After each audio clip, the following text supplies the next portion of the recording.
Welcome to the 9642 podcast. This is your host, Mr. Number 9. And this is The Fool.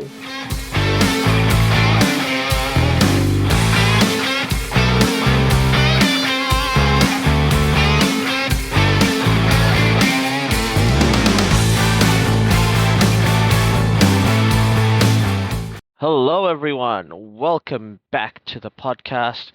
Me and The Fool are happy to bring you back to our bread and butter, the football of the association variety. Woohoo, yay! Round ball. Round ball, the best ball. The best ball. So we will be looking at all the stuff going on in the world of football. Sure, we've had a bit of a quote unquote winter break after the Christmas period when it came to the English season, but this time of year, it's when managers like Jurgen Klopp say insulting things about Africa and used to have a tournament being played biannually. It is the AFCON.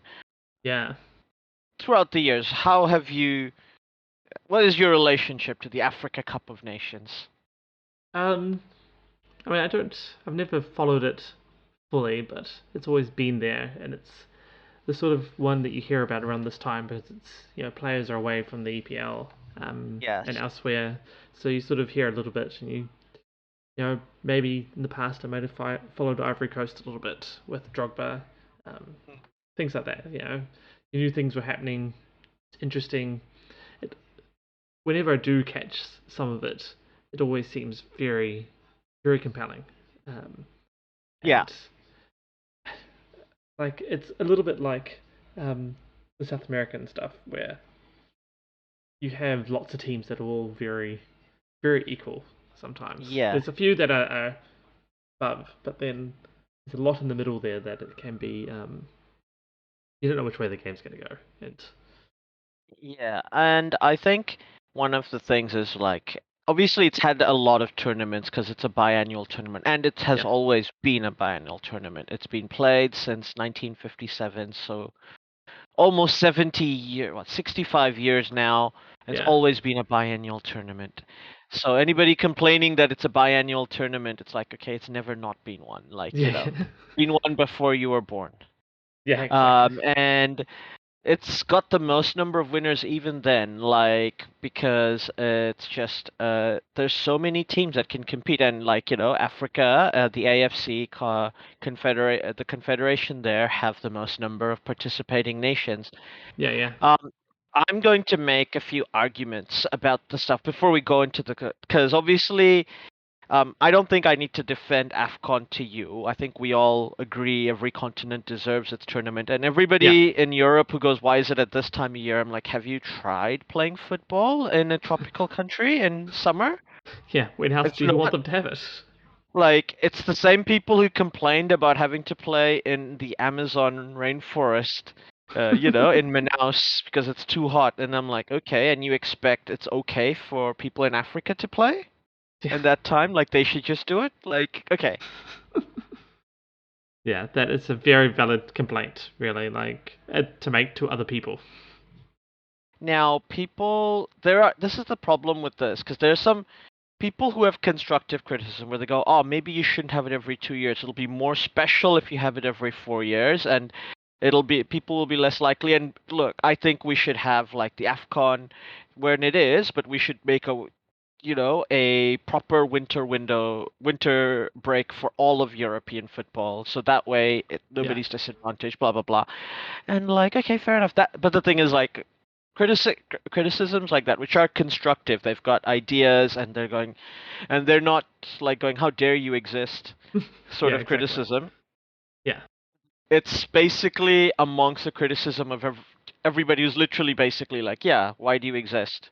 How dare you play football that's not in Europe, sort of argument, which it boils down to when you boil down to that is literally what those guys who are criticizing it are saying. And they so these constructive criticisms kind of, they get looked at with suspicion. Now, the 2-year thing, I am going to put forward a radical proposal. I think every confederation, apart from UEFA, should be playing their continental competition every 2 years, just Oh, like Africa. yeah, Because A, maybe not CONMEBOL, I'll put that into the little asterisks, yeah, but yeah, CONCACAF, AFCON, Asia, Oceania, you're not winning a World Cup. You may yeah, as well have your continental competition every 2 years, so you have something for your nations to look forward to, yeah, yeah. Gets for to more. do something. Yeah, I mean Oceania also may be a bit of an asterisk because so rarely does a team other than New Zealand win it, but why Yeah, not? Because that it actually gives teams like Fiji, Tahiti, Solomon Islands a chance to try and win more in the gives them international games stage. as well. Like Yeah, to get better. PNG. they're not going to get better if they're only playing a couple of games every 4 years, and then in Yeah, between nobody cares. But like, did exactly. Exactly. And I think it also means you get to host it in a lot more Oceania countries. So mm, there's a opportunity for, and even if it's hosted every alternate tournament's hosted in New Zealand, think about how much of a boon that is for the game here in New Zealand to be exactly. able to host a competition every year. Like, so Oceania, the case sells itself. I think the case sells itself for Asia and North America as well. Yeah, yeah, Like, this is your opportunity to play more often, get more games, get this will showcase more and more of your players at the international level, so that you get yeah. they get a chance to get lucrative moves and things like this. So it's a win-win. And like I said, you're unlikely, quote unquote, to win the World Cup in World Cup. So therefore, why not play? Win. Why not have a continental championship every 2 years and do it the same time of year that Africa does it? Yeah, Middle of winter. Like, yeah, just go F you to the Europeans. yeah. I guess yeah, that would be good. And if they could get a some sort of Europe-wide window there, that'd be That's awesome. actually good for the game all round Yeah, as well. So, like, okay, European players get a rest break or they play international qualifiers. yeah. Club games are on a break. And you have like another window for tournaments in the summer window, and then you have 1 or 2 weeks in between to play your qualifiers and whatnot. But what about the poor, poor billionaires that own the clubs? What are they going to No. get out of it? Oh, Mr. Mm. Number Nine, you got to think of the billionaires. I don't know. Get to sell more. They get to convince more people to invest in to sponsorship money by going, look, these are our players who are playing in these big national tournaments that get you exposure. They say exposure is the same as money. The billionaires say it, not me. No, but they say it to us. Therefore, it's also money for them, right? Like it's even better for them because they're already rich. They can use it better than we can. Yeah. No, it definitely sounds like a great idea. So that And is say, my rant about AFCON. It's complaining to people who complain. Also, like if a coach like Jurgen Klopp, this is the thing, like he should know better because at the end of the day, he has a reasonable amount of say in the players who come into his club, and he knows they're yeah, African. yeah, Okay, so then suddenly go, oh, why are they going? It's like, okay, they're African. yeah. But yeah, Like, why don't you just ask them to stop being African? Like, that's like they can't because exactly. Oh, it is a bit ridiculous. Yeah, yeah. So we go on to the tournament itself. Like, okay, that being said, the other part of AFCON that I think, like me personally, I've been basically following AFCON since Cameroon did well in the 1990 Yeah, yeah. World Cup, That was a and special like World Cup. it's always fascinated me. And then I just realized after that actually, like, because they didn't do too well in the AFCON that came after in 1992, which was won by, I believe, Ivory Coast, and it was this incredible penalty shoot-off between Ivory Coast and Ghana. Oh, cool. And that was Ivory Coast's first title. Apparently, they had paid a witch doctor to bless them, and then they ended up not paying him, and he cursed them until they finally paid him in 2001, and they qualified for the 2002 World Cup. Oh, There you go. well, you gotta pay those witch doctors, man. You gotta pay those witch doctors. I mean, And like you especially don't get after. stories like that in the Euros. Come Yeah. on. Well, exactly. I mean, the funny thing about that is they got the witch doctor. He blessed them. It worked. Like, you're And then really they went playing with fire to not pay them after that. Like, like, his come first on. work, and you went, okay, we're not gonna pay you. I'm like, wait, what? Exactly. You've already proved the effectiveness of him. He's now this is bad news, Ivory Coast. What are you Yeah, thinking? yeah.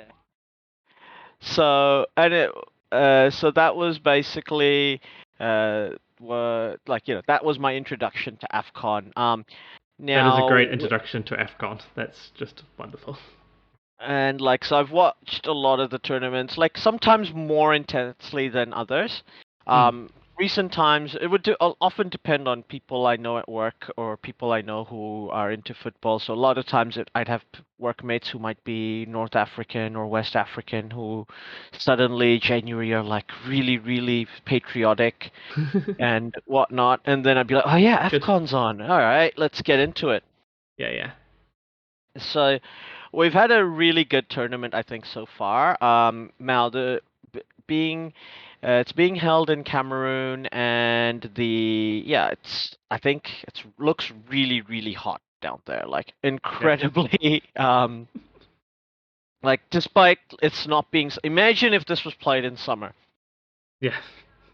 It's a To be crazy fair, concept. Cameroon is like a Cameroon is an equatorial country, so it makes Yeah. no difference what time of year you No, there is that. play it probably.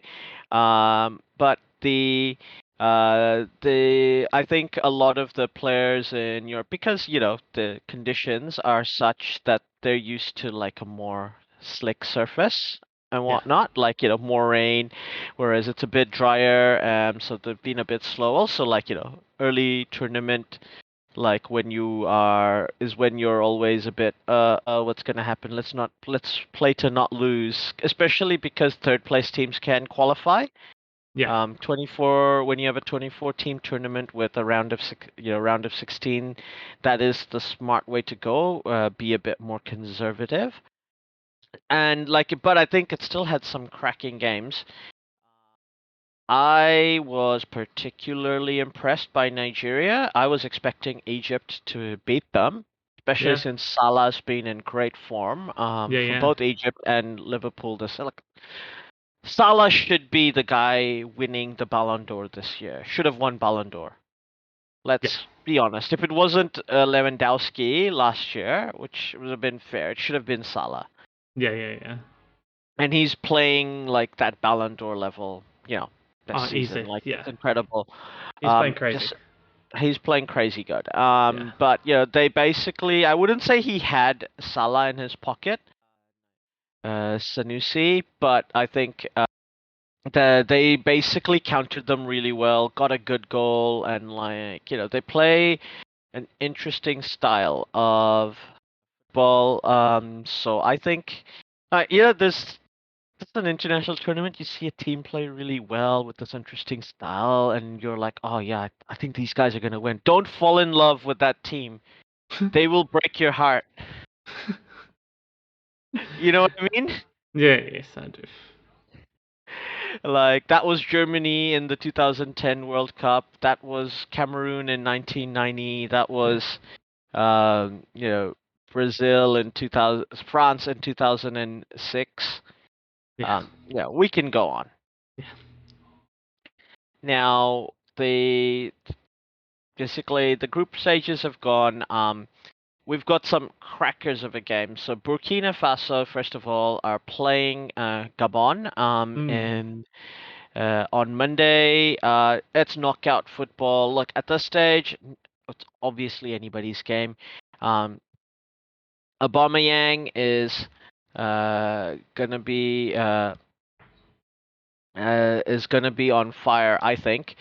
Um, as much as I think Burkina Faso have played really well, I think Gabon have come out of a tough group, playing like really solid at the back while being threatening up front. So I see Gabon winning that game. Sorry, Stallions. Yeah. Next game we have the one of the matches of the round, I think, Yeah, Nigeria yeah. versus Tunisia. The Super Eagles versus the Lions of Carthage. Yeah, What that is a big basically match. two continental powerhouses. Like, and it's really really difficult to pick out a winner between the two of these. I think because I thought Nigeria were one of the teams to beat this this tournament, I don't think they're going to. Sorry, they're not the Lions of Carthage. They're the Eagles of Carthage. So they're All right. both Eagles. All right. Yes. Beg your pardon. So the Eagles and the Eagles. I think the Nigeria will edge through. Next, we've got a bit of a West African derby with Gambia and Guinea. I think Gambia's Yeah. done really well to make it to the knockouts, but like this format, as we've seen, does allow for that, which is to take nothing away from what they've done. I think this is as far as they'll go, though. Guinea Yeah. are basically like continental regulars. This is the business end of the tournament. I suspect they're gonna just do really well. Yeah. So, well done, Gambia. This is one of your best results in continental level, but I think that's it for you guys. Guinea, the elephants are gonna go through. Yeah. Makes sense. So just on that, just looking at the results, like the Gambia have been doing very, They have been doing really well. yeah, To be they've been fair, undefeated so far. So and they've come out of a tough group as well, yeah, because they had Tunisia and Mali in their group, and Tunisia finished third, which yeah, is the other reason why I think Nigeria are gonna beat them. yeah, But yeah, yeah, Gambia definitely have played well so far. yeah, The next match we've got Comoro. I think this is their first appearance in the AFCON, so congrats. And they made it or maybe the first appearance in the group stage of AFCON. Hmm. No, no, it is their actual debut. All right. Well, So that's well done them, and they've made it to and it's Gambia's debut too. So there you go. all right. Both debutant teams making it to the knockouts. But I think unfortunately for them, this is as far as they will go because they're playing basically the hosts and I think one of the best teams in the continent Yeah, still, and with maybe the informed player of the tournament, the Indomitable Lions, Cameroon, yeah, every guy from outside Africa's favorite African team. yeah, Um, like Vincent Abukar, 5 goals so far in the knockout rounds. He's just been banging them in. yeah, I think unfortunately for Comoros, he's probably gonna fancy himself against them, yeah. Pretty much, I would think. and he's gonna. I think they're gonna get through quite easily. Next up, we have the Senegal versus Cabo Verde. Who can forget Senegal's performance Yeah, in the 2002 FIFA World Cup? Like they're one of those teams that broke our hearts, right? yeah, Like by making it to the quarters and no further. But and this Senegal team, arguably one of the strongest sides in Africa, I believe. yeah, They've got talent all round. They've also got an absolute talisman in Sadio Mane yeah, in their team. I suspect that they will go through quite easily in this tournament. So the Lions of Teranga to go through in that, but I do think the Sharks will give them a run for their money. Cabo yeah, Verde are now like what we might call like streetwise performers yeah, yeah, in the AFCON tournaments. We're no longer they've made the quarterfinals 2013. People are no longer surprised when they see them, do well. yeah. I think the only thing on that is that while Senegal topped their group, they have not been playing Yes, particularly they have well. not been playing particularly well. So So it's a maybe an question of upset, but yeah, if there is to be an upset, I think that might be the one yeah, that yeah, will happen. Next up, we've got Morocco versus Malawi. Morocco, like Malawi, have done really well to come out of the group stage. This is their best performance so far yeah. in the AFCON. They've only qualified twice before this. But the Atlas Lions are just too strong. I think I so think too. one of the best teams in the tournament so far. I think they're gonna Yeah. Though, unfortunately get through quite easily. yeah, though once again, Malawi they've been very strong. Like they held Senegal to a draw, so which is pretty good going by Yeah, them. So, but yeah, I think you're right. Like, and holding Morocco to a draw is not good enough in this, and I don't see it happening as easily. yeah, I think so. I mean, obviously, if you get to the penalty shootout stage, anything can happen, but it's not going to Yeah. get to the penalty shootout stage. Like, I think even if it gets to the shootout stage, even anything happens, still the pressure of it and the lights and the everything going on is being first time there and everything. Like Morocco will, their stars will be able to handle that pressure and be able to handle what's going on a lot easier. So yeah, I would yeah, suspect that even going to penalties, Morocco should be favourites for it. Although, as we know, penalties are a lot more hit and miss. yeah. Now, next stage, maybe the other big match of the tournament. We've got Yeah, the Elephants of Ivory Coast playing basically the continental royalty, the Pharaohs, Egypt. Um, Two teams that have I think Ivory Coast are going to be a bit upset that Egypt finished second in their group and they have to face them now. yeah, Um, but the this match, I don't know. It's difficult to say. I think while Ivory Coast have performed really well in this tournament so far, like beating Algeria 3-1 with yeah, Riyad Mahrez and all in that side. And Algeria were one of the teams everybody was expecting to do really well before the tournament. yeah, I think they'll be very disappointed to not make it through to the knockouts at least, especially since they also lost to Equatorial Guinea yeah, and drew with Sierra Leone. So that's, far.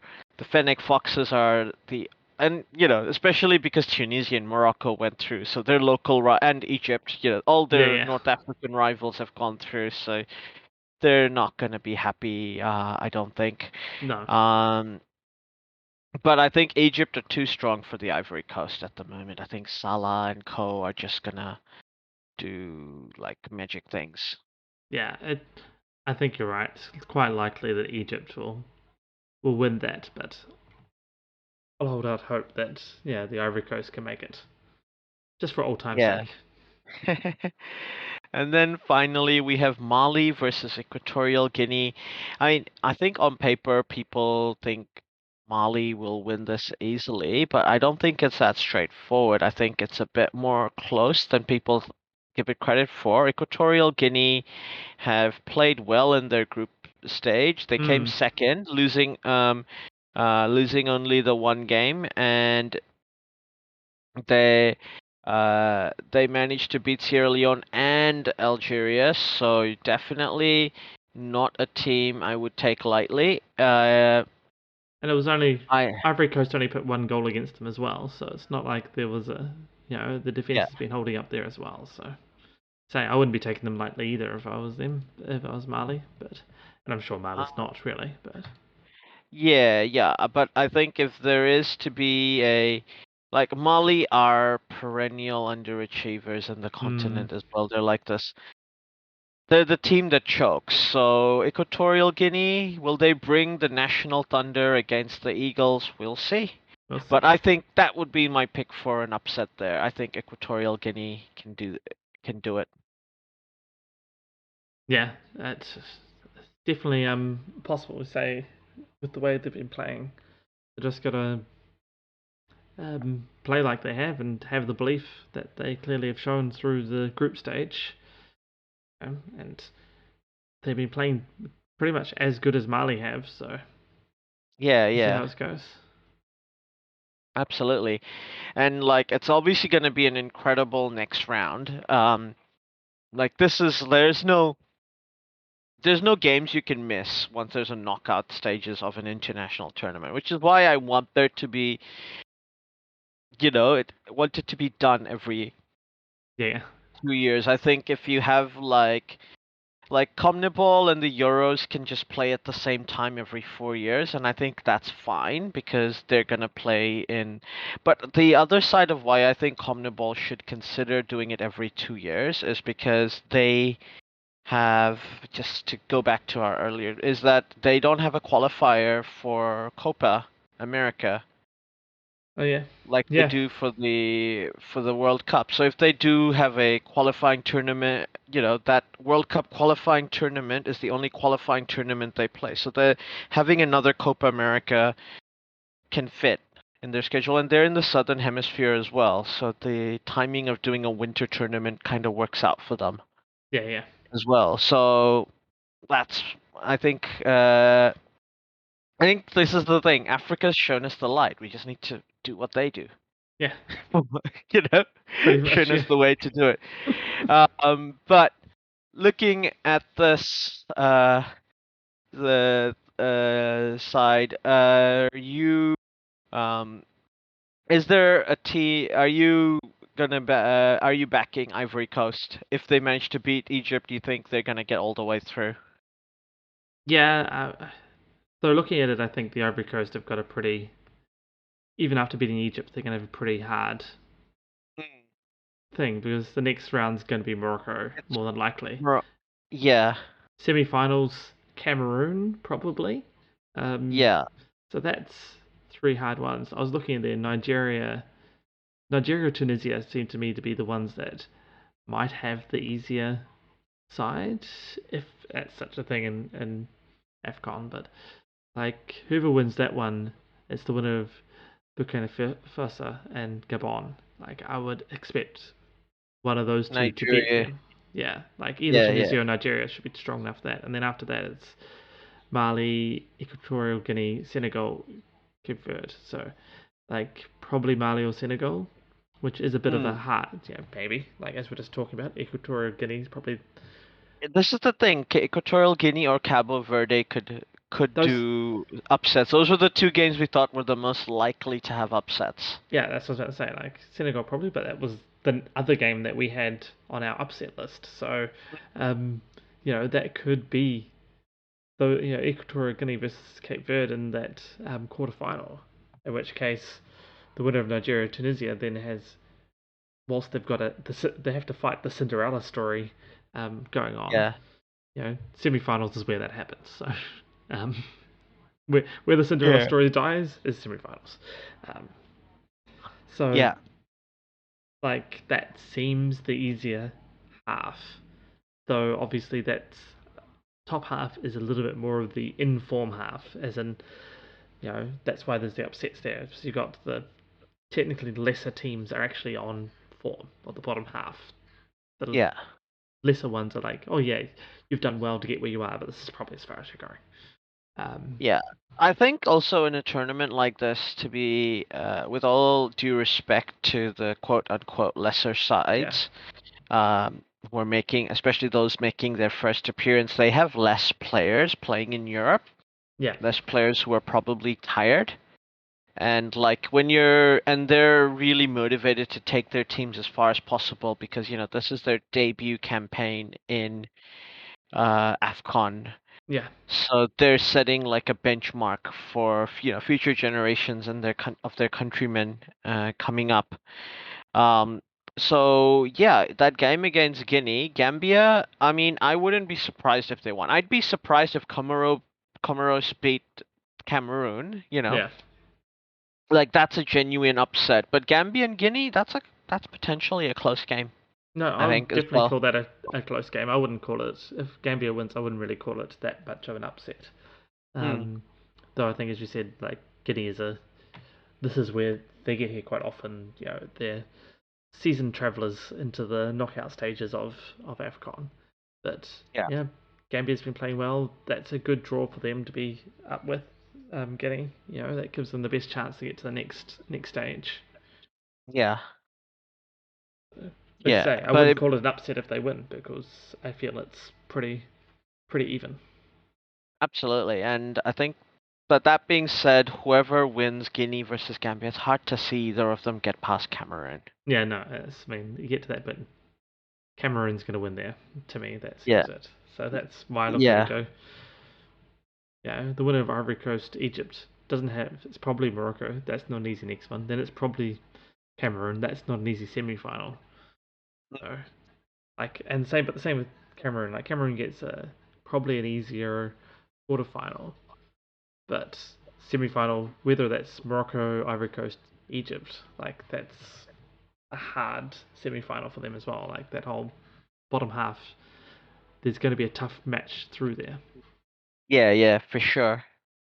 Yeah. Yeah. I don't think Cameroon are too happy that Egypt and Morocco ended up on their side of the draw. No, that's yeah, like both of them. Like, come on, guys, what's happening?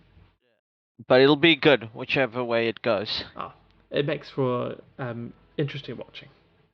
Absolutely. Now, just to parlay in the situation, so AFCON traditionally is at the same time, the way it works, we have World Cup qualifiers going on as well. Yeah, Now, in the Africa side of things, the CAF currently are going through their group stages. They haven't yet decided on the how the third round's going to go. So the second round is done. Third round draws are to be held. yeah, And in the third round, we have Algeria, Cameroon, Congo, Egypt, Ghana, Mali, Morocco, Nigeria, Senegal, and Tunisia already qualified. So I think definitely Algeria and Ghana, the other team that failed to qualify from their group, are going to be reasonably upset. And like for Algeria, they have Islam Slimani and Riyad Mahrez topping the charts for goal scoring. yeah, yeah, Once we know who is in that third round, there's basically going to be home and away knockouts, and whoever wins qualify. yeah. So that's why it's hard for Africa. Like the draw will be held on tomorrow, in fact, Oh, I see. in Douala, Cameroon. So that's going to be an interesting day. Ideally, Yeah. maybe we should have done this podcast the day after to talk about this, but we'll know more about how it goes once we get that information in the days of those matches. Hey there, editing fool here. Number nine and I realised that we were a bit early on the African World Cup qualifiers, so we're just sliding back in a few days later to go back over that. Isn't that right, Mr. Number Nine? Yeah, so they had the draw. We knew the teams that had qualified for this third round, all 10 of them, and the draw was literally 2 days after our recording date, so we figured it makes sense to just put this in a few days Yeah. later. Now, there is absolutely no seeding in this draw. You can tell based on the matchups, can't you? Actually, yeah. Look. Oh my. Yes. So these matches are going to be played between the 24th and the 26th of March and the 27th and the 29th of March. I presume the way it is ordered here means the team one are home first and then away. I guess though it's to be decided, so I guess they're still deciding exactly how they're going to make it work. But yeah. So we'll go right into it. So the kings of the continent, Egypt, play against one of the top teams currently in Africa, Yeah. Senegal. The Pharaohs versus the Lions of Teranga. It's one of the big matchups of this round. There's almost no non-big matchups, by the way. Just get used Yeah. to it. It's a tough ask for either team, to be honest. Sadio Mane will get to play against his Liverpool teammate. Yeah.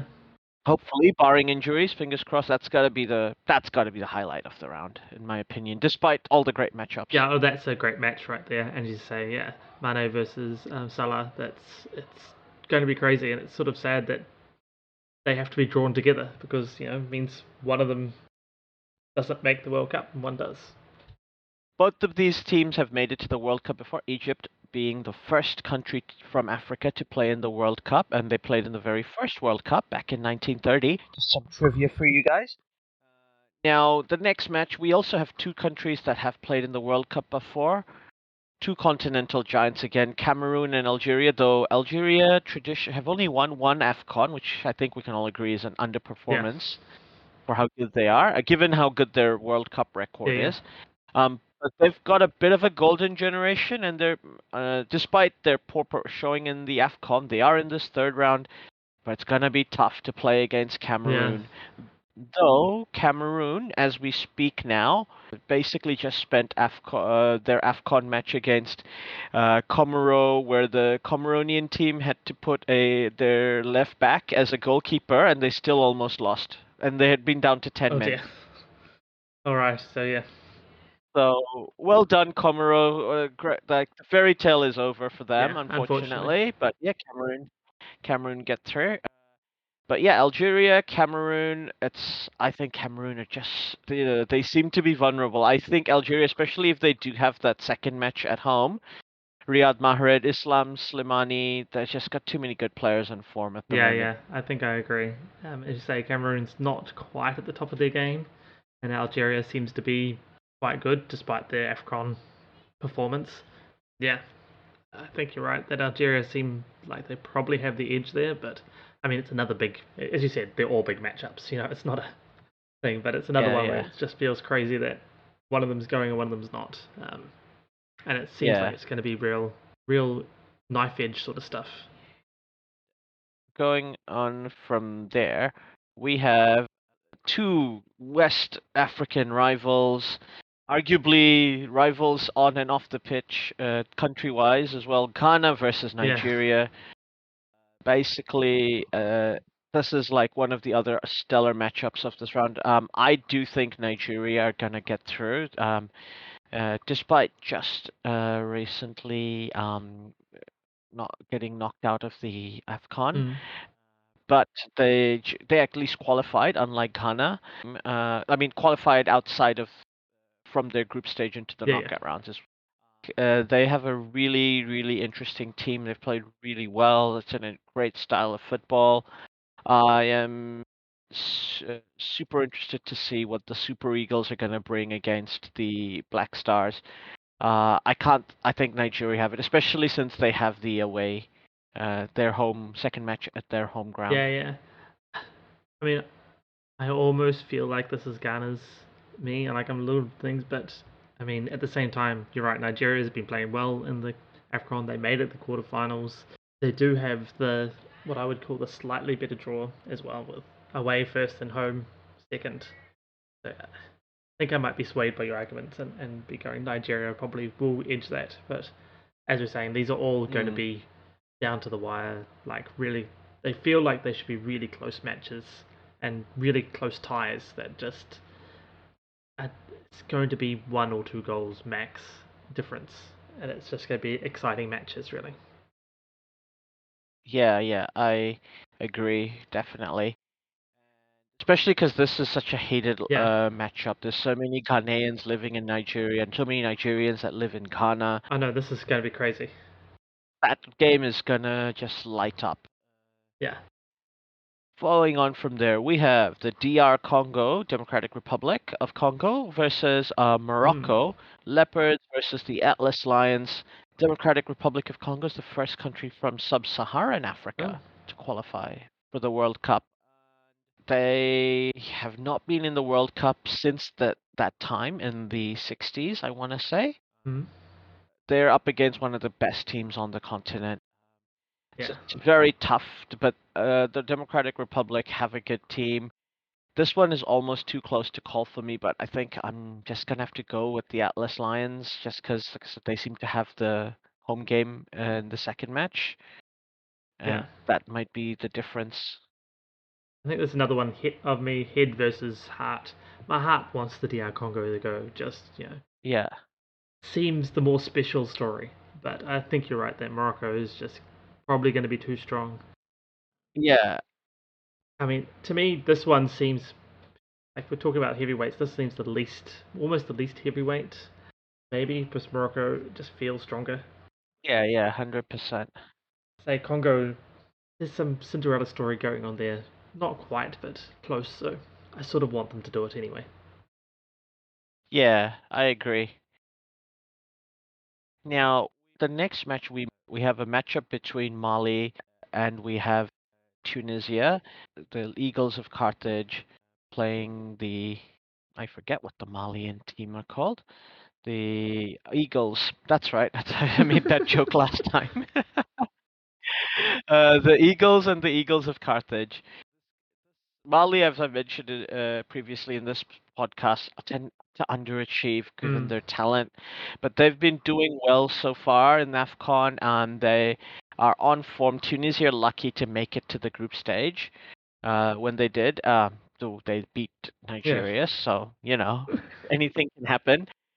They have the away match, but I feel like Mali they don't have to go far to go to Tunisia. This is their one chance to make it to the World Cup, and I want to see one Yeah. new African team. So I'm gonna go for Mali in this one. I don't think the Congo have enough to beat Morocco, Yeah. unfortunately. So The yeah, other thing I would put for Mali here is they did beat Tunisia in the Africa Cup of Nations, so they've got very recent um, yeah, form there to have that yes. faith that they can do it.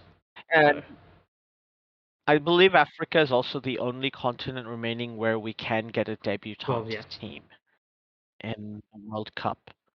Okay, Oceania might throw up a debutante team, but very that's very very, unlikely. very unlikely. Let me just put it out there. If New Zealand aren't the Oceania representatives, 100% possible, that team is not beating whoever's Yeah, coming yeah. from North America. I'm Sorry. sorry. Yeah, there is that. Especially if it's the likes of Yeah, Mexico or the United yeah. States or even Canada.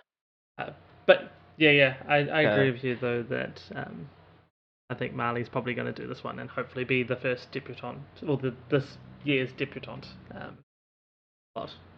yeah, this World Cup's only debutant. Well, there's Qatar. Okay, yeah, That's to be fair. Qatar is a debutant yeah. in the World Cup as well. That is fair. It feels slightly cheaty when you're qualifying because you're hosting. Yeah, but it's sort of also like it's a thing. So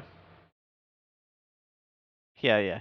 So other than Qatar, Africa could throw us debutant teams, but I think even one it's going to be difficult to see because they're both up against mm, tough teams, and the home stadiums in Tunisia and Morocco, the fans yeah, are going to go crazy. So it's a tough to play the second game away anyway, and you're playing up there up north, and it's going to be yeah. I'm not saying it's mm, impossible, but yeah, it is definitely difficult. difficult. But I feel like Mali's probably going to be the one that can do it. Um, but as you Mm. say, it's very that second leg is going to be very difficult for Mali and for Congo. Yeah, I agree. So we'll see how they go. Yeah. All right, back into our regularly scheduled program. Yeah, back to the podcast. Now, moving on to the other continents that are doing their qualifiers, we have the AFC. Way it goes, the AFC have also got 5 qualifiers, but given the geographical challenges of the AFC, they don't do 10 teams back and forth. They go the top of each team's the top two of each two groups, who are a final group of 6, will get through to the tournament, and then you have the 2 third place teams play each other in the fourth round, and whoever wins between those two will play against the South American champions. So basically, it doesn't matter because they're not going to qualify Yeah. for Qatar. This is just a long-winded way of me saying that. Yeah, My apologies, but it's true. it is true, but yeah, technically, but no. But so that match is going to be played on the 13th to 14th of June, Yeah. and so it will against the CONMEBOL fifth place, which we will look into. Mm-hmm. But currently, uh, of the sides, they've all played 6 matches each. They are due to play 10, but from I think some quick napkin maths tells me Iran have looks like they're effectively qualified for Qatar. It's Um, looking very likely. Um, yeah, it's 4 games left, so and South Korea are also very close. I mean, yeah, 4 games left for the UAE to catch up to them. They like need to get eight, 8 times 3 is, uh, sorry, 4 times 3 is 12. 12. Yeah, so technically Yeah, the UAE can catch both yeah, Iran and South Korea, but that requires the UAE to win everything and Iran and South Korea to win nothing. yeah. If Even Iran, yeah, even Lebanon and Iraq also, oh, I guess theoretically all ones there are are possible, but that requires some superhuman stuff going on. So yeah, I think both Iran and South Korea, it's basically one more win. Get it there. yeah, I think I agree. I mean, Iran has a tough fixture against Iraq, the local rivals, obviously. Yeah. Um, but the follow following on from that, they have a match against the UAE. If they win that game, you would think that's them Yeah. sorted. Well, the Iraq game's back in Iran, and they'd already gone and beaten Iraq 3-0 in Iraq. So Yeah, it is. I know what you mean. It is still a derby, really. Those things can go anywhere. But it's like if there was a South Korea and Japan. I mean, yeah, even if yeah, South Korea has beaten Japan 3-0 in Japan, you never know what Japan might do to South Korea in South Korea. Like that's a local rivalry. yeah, yeah, That's what happens. But like I said, I expect those two to qualify. Like, yeah, South Korea are perennial participants in the World Cup at this point. Like, we yeah, just yeah, expect them to be there. Similarly, Saudi Arabia, like, they've missed a few World Cups, but they're back in here, becoming back in their position as an Asian powerhouse. Um, but they're at 16 points too, but their position looks a lot less fully secure. They've got a yeah. game against Oman next week, and then they play Australia. So those are their two remaining home games, and then they play Japan and China away. But So it's tough.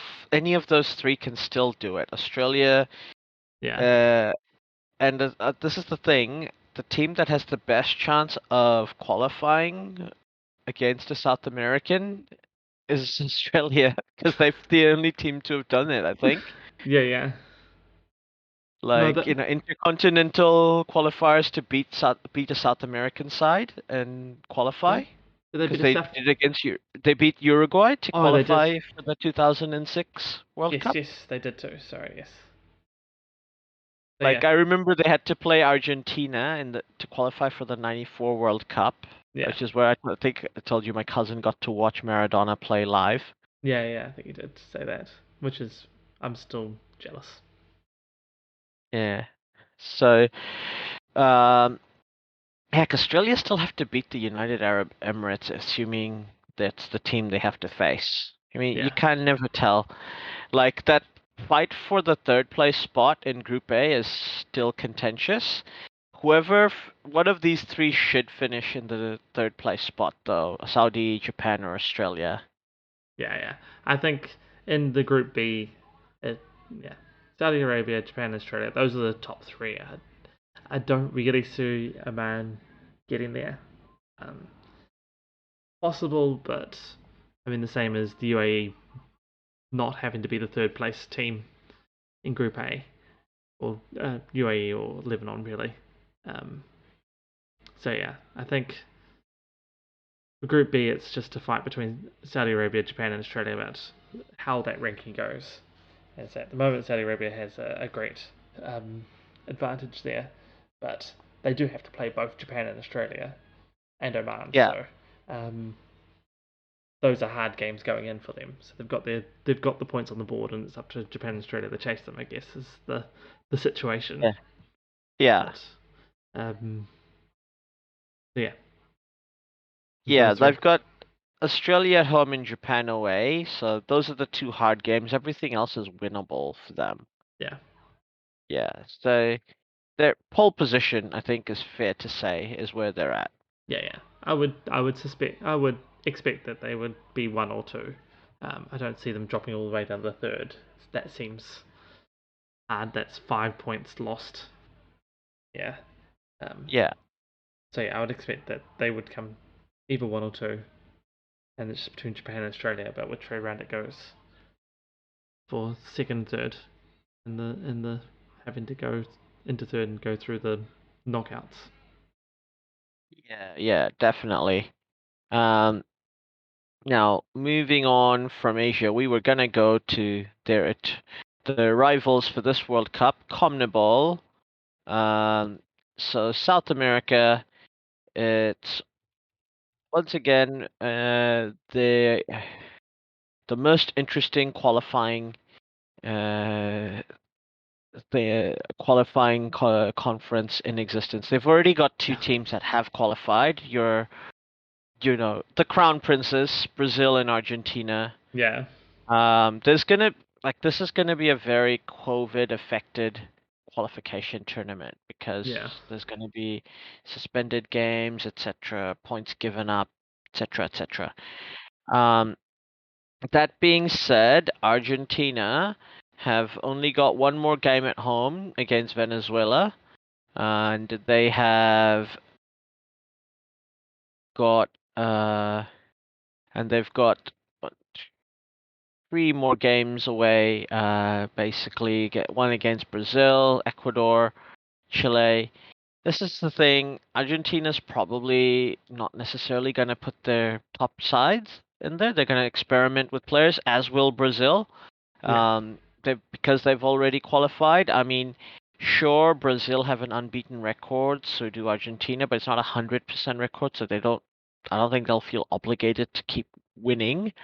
yeah, Um, there's uh, they have to play 18 games, so both of those two have 5 games to play, and they have a game in hand, and they've qualified. yeah, That's something to consider, and they will give their players rest breaks because they don't necessarily also want them to get COVID by yeah. traveling internationally when it's not necessary.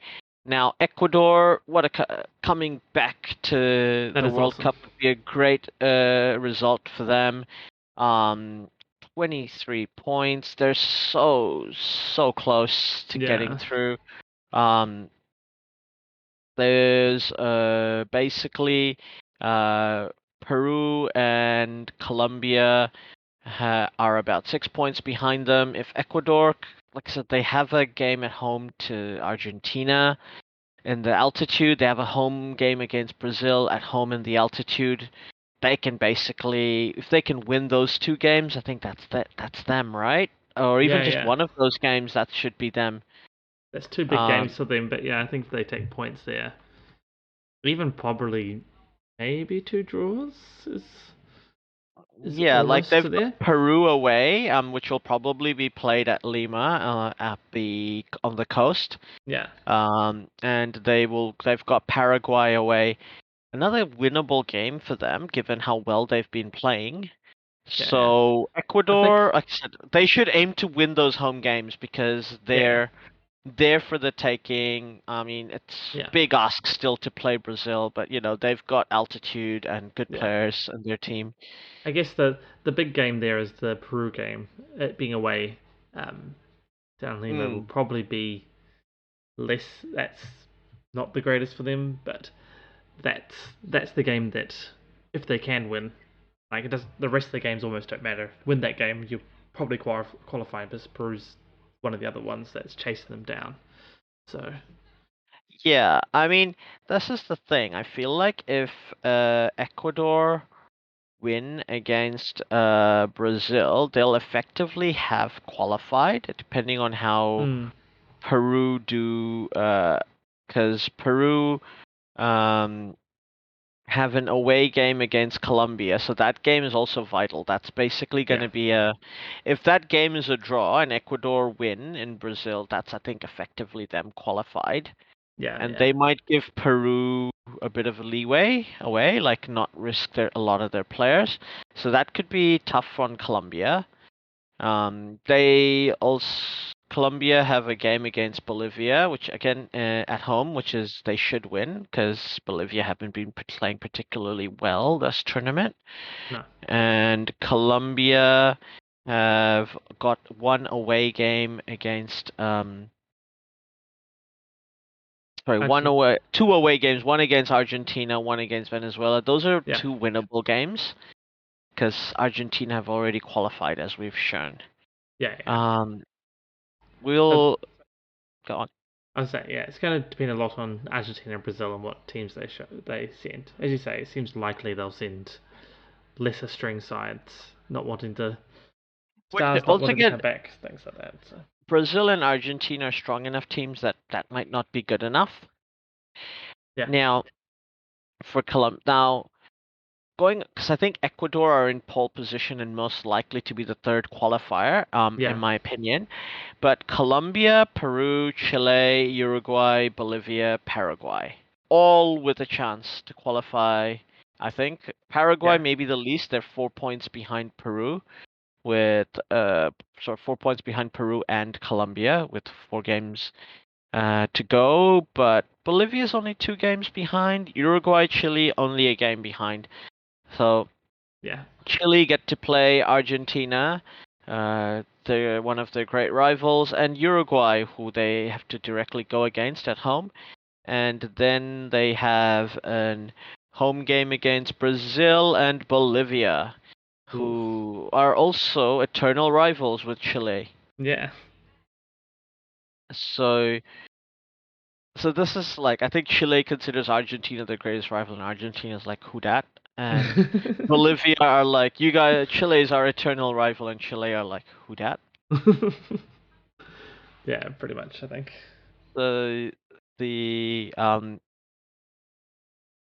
but basically that's those. It's gonna be interesting to say the least. Looking at this time of the tournament, this is usually when Uruguay will come out and play, will ball out. Mind you, they have gotten rid of their coach, who has been their coach since the 2002 World Cup, Tabarez. So because they're worried about not qualifying.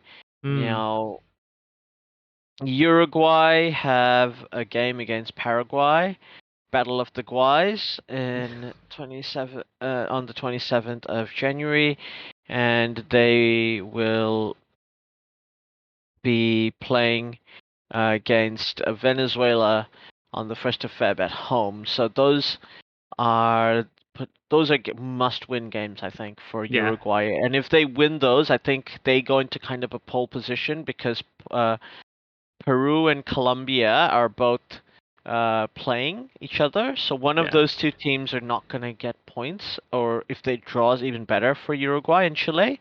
So there's some catch-up opportunity because let's be honest, finishing fifth is like qualifying for CONMEBOL yeah, yeah, in this particular World Cup knockout structure. And Uruguay also have Peru at home, and they have uh, Chile away. yeah. So two games that are like between people who they're kind of fighting out for that Yeah, I think, position. So yeah. You say the next two games they need, win gives them pole position. Then their last two games is a bit of a confirmation of it. Like win those two, and it's qualification right there. So that yeah, gives Uruguay a lot of their own self determination in their own hands. Like Yeah. I don't think they're going to be coming down to what other results are as much as some others. Like it is CONMEBOL, so it's always down to other results. But though Yes. looking at the And results, like Uruguay have not been in good form in this they have qualification. not So been. That they have not. Um, the next team, Bolivia, they get to have a home game against Brazil in March, and at that point, I think Brazil will very much be playing second and third string sides. It's 29th of March. There's no reason to bother players in Europe, yeah, exactly. um, unless they want to just try stuff. They've got a home game against Chile, as I said, eternal rivals Yeah, of theirs. Their away games are against Colombia and Venezuela. So Venezuela's a winnable game. Obviously, they'll want to beat Chile at home, and I think they will be up for that because once again, home ground. That this is the highest, capital in the world. Such huge home field advantage, especially if they do beat Venezuela. You know, they'll be gun for it. yeah, They'll be fancying their chances. And then they go on to play basically Colombia and Brazil. There's a very good chance, in my opinion, Bolivia could be that fifth place team. Looking at the schedule, yeah, I think Brazil for the last game winnable. They've got Venezuela in their sights still yeah, away winnable. Um, and they get to play Chile, so a direct rival above them yeah, to gain points off, and they get to um, play against Colombia away from home. So, and that game is the second to last. So they know if they manage to beat Chile and they manage to beat Venezuela, then they're gonna be in a position to compete. Like Colombia might be below them at that point if yeah, exactly. Colombia's lost to Peru or something like that. Yeah, yeah. I mean, yeah, Bolivia beats Venezuela coming up. That puts up to 18 points. Either Colombia or Peru's going to stay on 17. Uruguay's probably gone up to 19, but Chile's possibly stayed at 16. So that's jumping at least 2 spots for Bolivia just that one game. And you say then they're facing direct competitions in that spot, so that just pushes them up. So likely, yeah, they would be close to that, quite likely be that fifth spot given their things. And you say they got Brazil last, but by that stage, Brazil will just be very much in the whatever's point of view. Um, so yeah, unless because Brazil, I don't know, maybe they care about keeping the 0 losses, but say I don't see the European stars coming back for it and getting their clubs annoyed because of quarantines on the way back and things like that. So Yeah, whatever might be yeah. there. I think they're gonna be. On a side note, I find it interesting that most of the teams in South America go by their colors for their nickname. So obviously, Brazil are the Seleção or the Canarino, which is the Canaries. Yeah, So the Select, which is basically the team, like the mine shaft for Germany, and the Canarinos being the Canaries because they wear the yellow. But yeah, yeah, Argentina's literally translates to the blue and whites, and yeah, the Peru's translates to the red and white, and things. The Uruguay's translates to the celeste. Bolivia is like Le Verde, which is the greens. The Chile are the red. La Roja. So oh yeah, the reds. yeah. And but like interestingly, Colombia are called the coffee growers. That's like the translation. They don't literally call themselves the coffee growers. No, no. Los Cafeterias or Le Tricolor, which is like Le Tricolor is common enough. Yeah, And Ecuador are Le Tri because they wear the three colors on their uniform. yeah, yeah. Uh, and Paraguay, because we have to, are the Guaranis? Yeah, makes sense. Or the red and white, or the white and red. All right, yeah, yeah. And Venezuela are the red wine. Once again, a color. But Yeah, like Africa seems to almost always pick an animal. Just yeah. interesting, It I is thought. interesting. No, that is actually really interesting.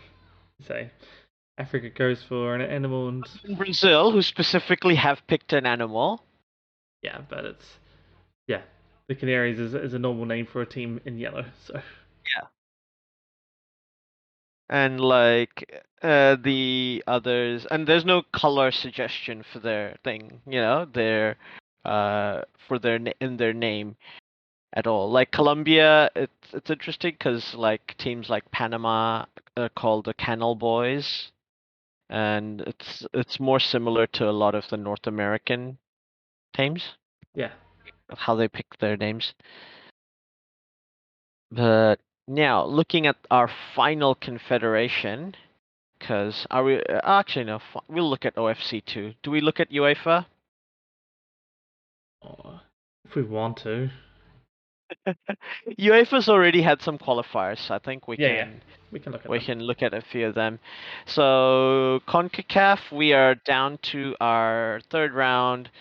Basically, top three teams will qualify, and the third place team will play against whoever qualifies from the OFC. So, decent chance for New Zealand, I think.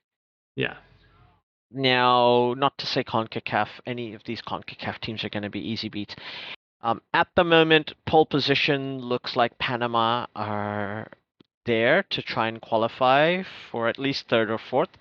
Mm. Canada topping the groups and the USA on the fifth. It's so close to call, I It think, is. Oh, how that that is. top four is going to finish. I think Yeah. even Costa Rica can come up in that time. They've got both Canada and the USA at home, All right. Yeah. but Yeah. they play Mexico away. They're big rivals. And then Jamaica, El Salvador away. Yeah. So yeah, and Costa Rica. They're not as strong as they used to be, but yeah, they've got good players. And having a good goalkeeper makes all the difference Yeah. in It does. these sort of qualification tournaments. Um, but Canada, I think, yeah, it's going to be their first appearance in the World Cup since 1986. Should Well. they make it? And I think they will. Excuse Yeah. me. I think they've got a bit of a golden generation going. Like their youth system's been producing good players. They knew that they were going to host the World Cup in 2026. They're going to have a damn good team for it, I think, as well. Yeah. Yeah. No, they're looking very good. Looking very strong. You say they got a reasonable home run as well.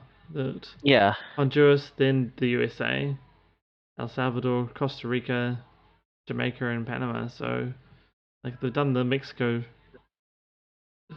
two Mexico games already. So Yeah, yeah. They've beaten Mexico yeah, at they home drew away and and beat them at drew home. away. Um, Yeah, if Mexico aren't careful, they could be in that qualifying tournament, in that Hmm. playoffs, and this time New Zealand will beat them. Yeah, come on. But on a more serious note, I think Panama are gonna be should fancy their chances. They could even finish second in this group because they've got Canada. That Yeah, might be because I feel like Canada's the form team. And by that point, in the 30th of March, Canada may have already qualified. yeah, That makes sense. They play Jamaica they play Jamaica at home on the 30th of Jan, and they play they play Mexico at Mexico on the yeah, 2nd of Feb. If they can sneak in a win against Mexico yeah, in February, that's basically, I think, that puts them in pole position to directly qualify. There no Oceania travel. Imagine yeah. if the US NMT had to come play against the All Whites. Uh, I wonder if that's funnier or if them just not qualifying is funnier. One of the two. They're But both funny. I suppose we've done the not qualifying for the USA men's team, so come play I mean, us. they're automatically qualifying for the next one. So if Yeah. they didn't qualify and we had Costa Rica, Panama, Mexico, and Canada, yeah, that would be a very, I think, genuine, legitimately disappointed. I think the USA. Yeah. A lot of people are saying that the next country outside of Europe to win a World Cup is gonna be the USA. All right. I'm not sure if I agree with that, but I Mm, see the logic. I do see their logic, but yeah, I also don't know if I agree with that either. Um, I mean, Uh, maybe, but I feel like they need to become a lot more consistent. yeah, and it's gonna be played in Qatar, in the 13th or 14th of June, so there's no home advantage. It's a one-off game. I think Chris Wood will score an incredible, put on an incredible performance against whoever wins. So it doesn't matter who's fourth in CONCACAF because the OFC Yeah, qualify. The All Whites are going to qualify, right? That's just what's going to happen. damn straight. Always believe. Absolutely, and then we'll win the cup. Well, okay, yeah, nobody will believe us, but we're going to win the cup. Absolutely. Now, speaking of Oceania, we have the groups are yet to be decided. Currently, we've still got a qualification match for the fourth teams to come, for Yeah, the fourth team in Group A to come. yeah. Well, they're doing all the qualifications are over in Qatar, I think, if I remember correctly. Yeah, so it's between the Cook Islands and Tonga. Yeah, So we'll see how that goes. I think that might be the Cook Islands to lose, right? They're generally more of a football powerhouse than Tonga are, yeah, yeah. traditionally. Yeah, I would suspect that, but you never I know in these mean, guys. that's a decent group for all three of the teams above them, though. Vanuatu, Tahiti, Solomon Islands. They should all fancy their chances to try and Yeah, win these games. They're gonna be played in um they're gonna be played home and away, obviously. And then we've got New Zealand. The group has the usual suspects: New Caledonia, Fiji, Papua New Guinea. But with all due respect to our Pacifica brethren, this is the All Whites to lose. yeah, yeah. I mean, the only thing going is the fact that it is like all the matches in a very short period of time, and as I remember, it's not nicely over a international window. So there is being issues around availability of key New Zealand players. Like you and I will put on our whites. We'll still put in our whites. I still think that no matter what team New Zealand puts out, they're going to be strong enough to qualify out of Yes, that. I Um, agree. yeah, and I mean, by the time the knockout stages come after that, I'm pretty sure um, there's a availability there. And given that Chris Wood has actually just made himself available for the All Whites friendly coming up, um, yeah. anyway, because he's like, well, it's just over. Once again, it's over in Qatar. He's like, I can get there. It's fine. Um, maybe we will have some decent.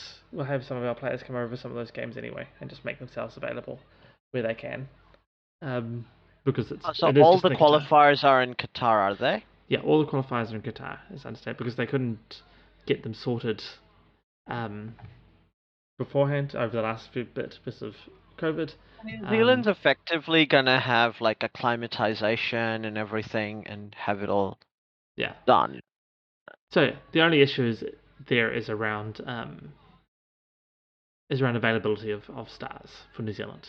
That's the problems because FIFA has set the qualification tournament, the group stages, to be not during an international window.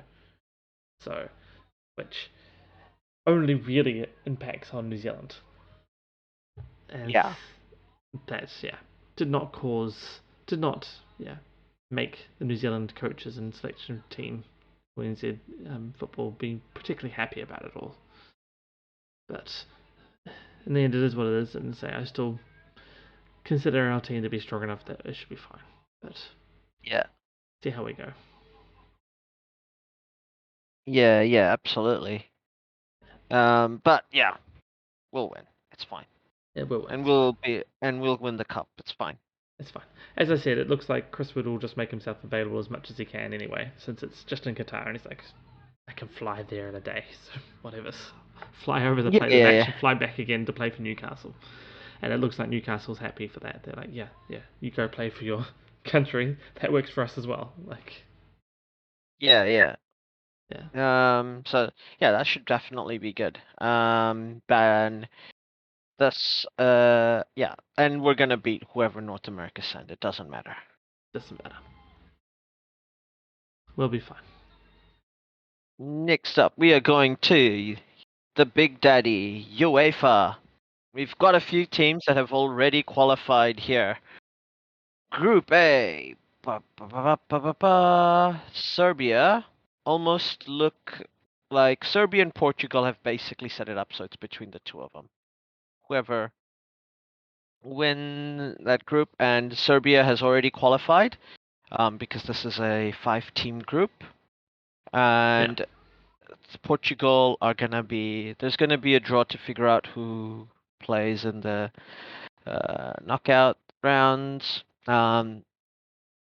The Spain's already qualified, and the Sweden are in the knockouts. In the playoffs. Switzerland's yeah, qualified. Italy's in the playoffs.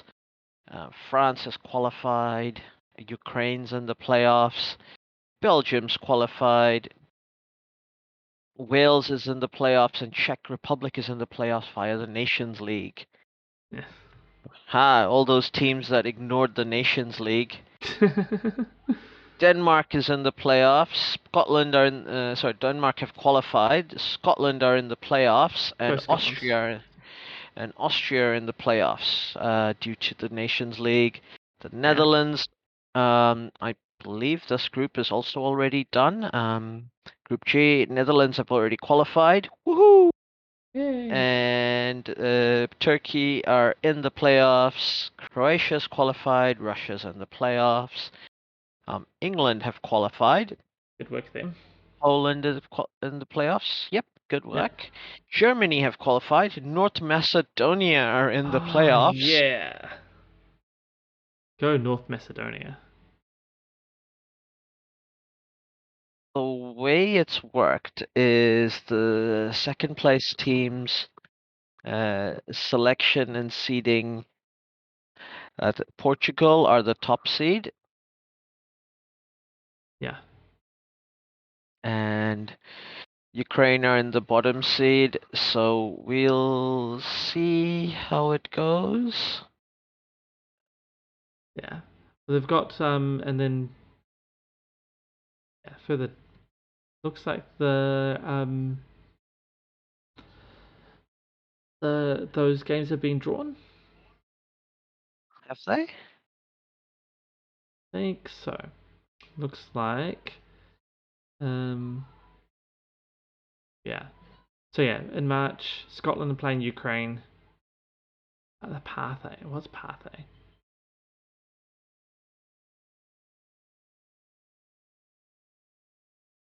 Three paths of 4 teams.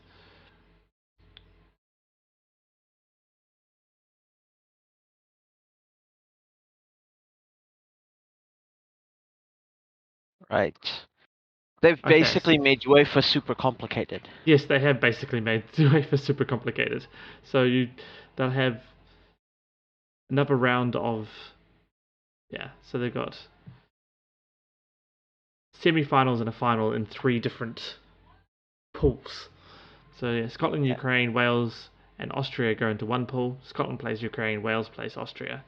Two winners of that go into a final to determine who's the qualifier out of that path. Then Yeah. Russia, Poland, Sweden, and the Czech Republic are in the next pool. Russia will play Poland, Sweden will play Czech Republic. And then Italy, North Macedonia, Portugal, and Turkey in the final path. Italy plays North Macedonia, and Portugal plays Turkey. Do we only have 1, 2, 3 more teams to qualify from Europe? It appears so. No, I think it's just 3 more to go by the looks of things. I can't confirm that because it's not being particularly clear, but yeah, it looks like there's 3 more teams to be qualified. And that's, yeah. Okay. So, because we went all the way to group J, which is 11 groups, I want to say. 10. 10 plus 10 the groups. 2. 10 plus the 2 Nation League. Yeah, so there's Ones. been 11 teams of 11, so 10 teams 12. from, sorry, 12 teams from the continent have already been decided, have already qualified. Yep. And it's 3 more, so that would give them a total of 15. That adds up. Yeah. That makes sense. So it's basically because of Nation League teams, we're not just having a straight playoff. We're having I a think tournament, quote unquote. that's pretty much it. Is that yeah, that the Nations League just thrown a small spanner and made it a bit more complicated to for them to get the last few. So whom do you like in Part A? We've got Scotland, Ukraine, Wales, Austria. We're going to see a Britain final here, aren't we? Wales versus Scotland. Yeah, I mean, Go Wales. They've had so many issues. It would be such a redemption story after Ryan Giggs's like the problems there and everything, and then for them to be able to qualify from that would be incredible. Yeah. I think. And Austria's not been particularly good. They got here because of their Nation League stuff, and they were the worst performing of these qualifiers. They only came 4th in their group, so yeah, I think that one Wales has got a good chance, and Wales are at home, and Scotland's at home to Ukraine, so that actually possibly gives them slight advantage. Scotland seeded 2nd behind Portugal, so yeah, highly likely it'll be a British final in that path A, either Wales or Scotland to the World Cup, but not both. Yeah, and Part B, is anything stopping Zlatan from taking Sweden to the World Cup? Probably not. Maybe Russian hitmen. I don't know. Maybe, yeah. Yeah. But yeah, so Russia play Poland and Sweden, Czech Republic. But like jokes aside, I think we all accept that Zlatan Ibrahimovic doesn't always do the business for Sweden. So it's a very open group. This is probably the most open part. Except I just looked at the other part and there's Italy and Portugal. Yeah. Well, Path C, I think it's just the final. That's Italy or Portugal. That's going to be a coin toss, and that's a pretty harsh place for both those teams to be in. But I think the way it seems to imply it's it means if Portugal beat Turkey, they get to host. Possibly. Yeah, because Portugal is top seed, so they should host if it's And because you beat the top seed, you will get to. Yeah. It looks like Portugal will host Italy. That final for Path C, so that does give them the advantage. But yeah, that'll be a tough game either way. Yeah, because I think North Macedonia, the fairy tale will be over. They're gonna lose to Italy. Unfortunately, they're a really good team. Yeah, Even though Portugal, I think Italy are an incredible side who play really, really well and have an yeah. incredibly good style of play. And I think Roberto Mancini, this is like would be a redemption story for Italy. They're European champions and everything. They could so be having a back-to-back missing out of World Cups. How would that be? How would that Oh, feel? that's kind of yeah. I mean, this whole path C, all four of those teams, I feel really This should be unfortunate for them. like Like this in is a tough 2000, pull. if you remember the 2006 World Cup, Greece didn't make it there, and they were European champions as well. Yeah, yeah. I do remember that Um, so Italy, they could totally lose out very easily. um, and not qualify. Very unlucky to be in this group. I guess they didn't have a good qualifying tournament, like because they're third seed after Scotland. Yeah, exactly. So yeah, Um, and they got put in the same pot in the.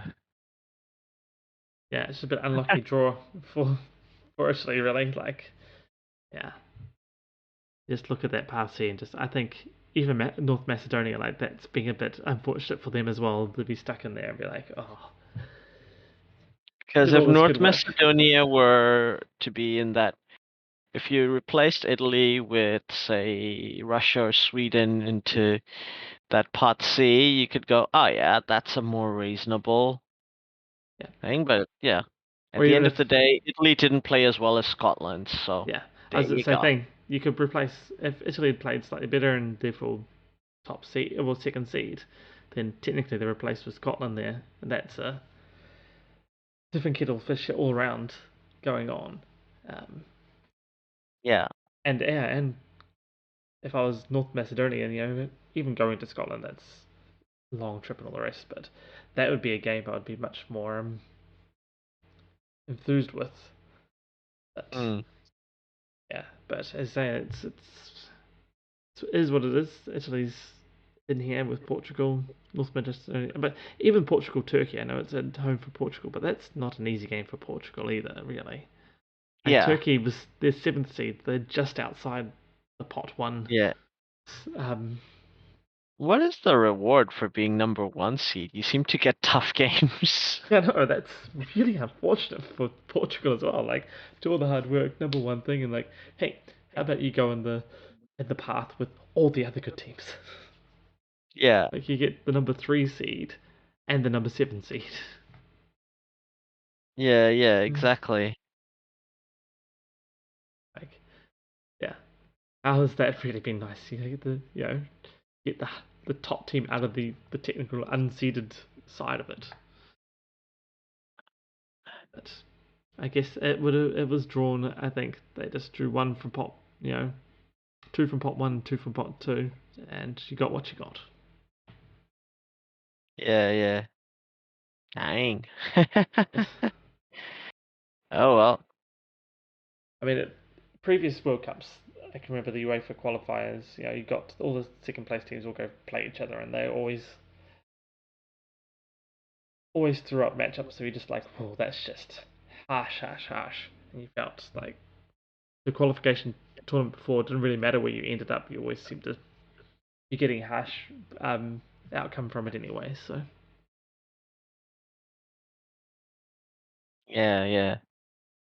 It's incredible to me that Portugal, Scotland, and Italy weren't put into three separate pots to begin with because they were the top three seeds, and yeah, no, there then you just pick out the. it may have been due to the Russia-Ukraine Yeah, I think complication. you're right. Yeah, like they may have just decided that was yeah that may have thrown the spanner in the works because they didn't want to have Russia and Ukraine together, obviously, in the same path, obviously, because political stuff, and that would Yeah, just be actual problematic. So, yeah, it, and that might be why Russia ends up qualifying. yeah, Because, like I said, pot B is open. Anyone can win. Russia beats Poland, they host Sweden or Czech Republic. That's a winnable game for them. yeah, no, very much so. But yeah, I mean, all three paths are pretty tight. as it is.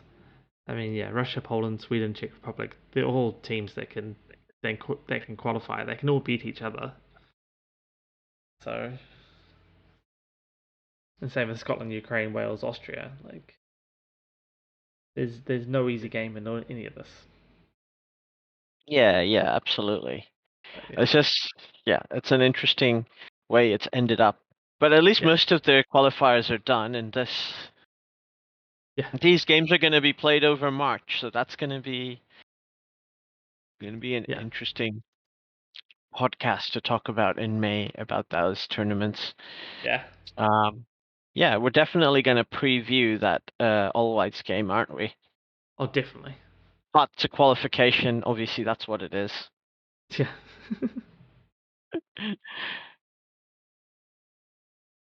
But yeah, this is heating up. It's gonna be. I'm almost already too excited. Almost like in the mode of like I'm so excited for the World Cup to begin. Because at this yeah, point of the year, we'd have already be like we'd already know who all the qualifiers are because it would have all been done by November.